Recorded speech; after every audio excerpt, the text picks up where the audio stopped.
Batang Quiapo, posibleng mapanood sa GMA Network? Patuloy na umiinit ang talakayan sa industriya ng telebisyon matapos kumalat ang usap-usapang posibleng lumipat ang FPJs. Batang Quiapo sa GMA Network.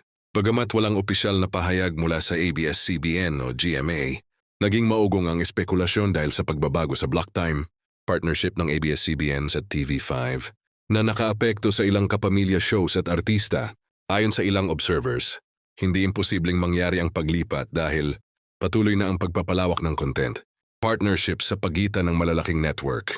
Matatandaang nakipag-collaborate na rin dati ang GMA sa ABS-CBN para sa airing ng It's Showtime sa GTV. Kaya nakikita ng ilan na posibleng mas lumawak pa ang ganitong klase ng kooperasyon, lalo na kung makikinabang ang parehong panig sa ratings at audience reach. Kung sakaling matuloy, magiging malaking hakbang ito para sa Batang Quiapo, na isa sa pinakasikat at mataas ang viewership online. Malaki rin ang magiging epekto nito sa mga manonood, lalo na't sanay na silang mapanood ang programa sa kapamilya platforms. Posibleng magbukas ito ng mas malawak na audience sa Free TV, kung sakaling maipalabas sa GMA. Gayunpaman, marami pa ring katanungan ang kailangang sagutin. Unreal magiging setup sa pagitan ng ABS-CBN at GMA, kung mangyari man ang bagong kasunduan, at paano maaapektuhan ng taping, scheduling, at broadcast rights ng programa.